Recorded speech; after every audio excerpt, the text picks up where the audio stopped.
Okay, I want to show you how to repair a switch that is in pieces.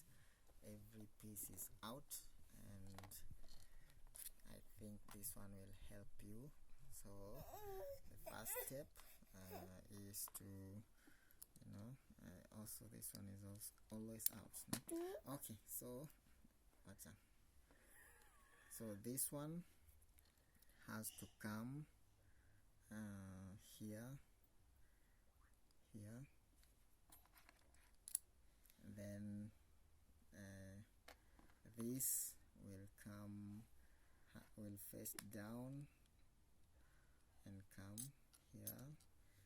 Then this one is a lock, it will lock there.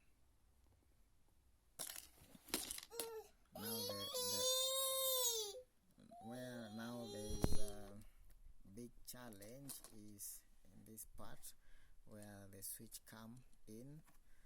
So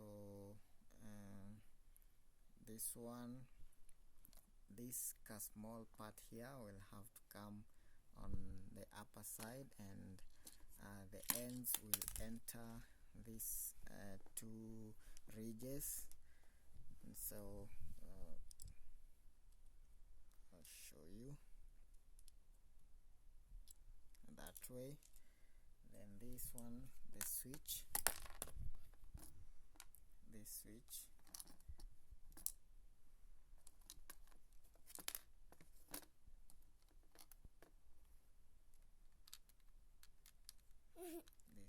goes there. Then it's time to return the case, like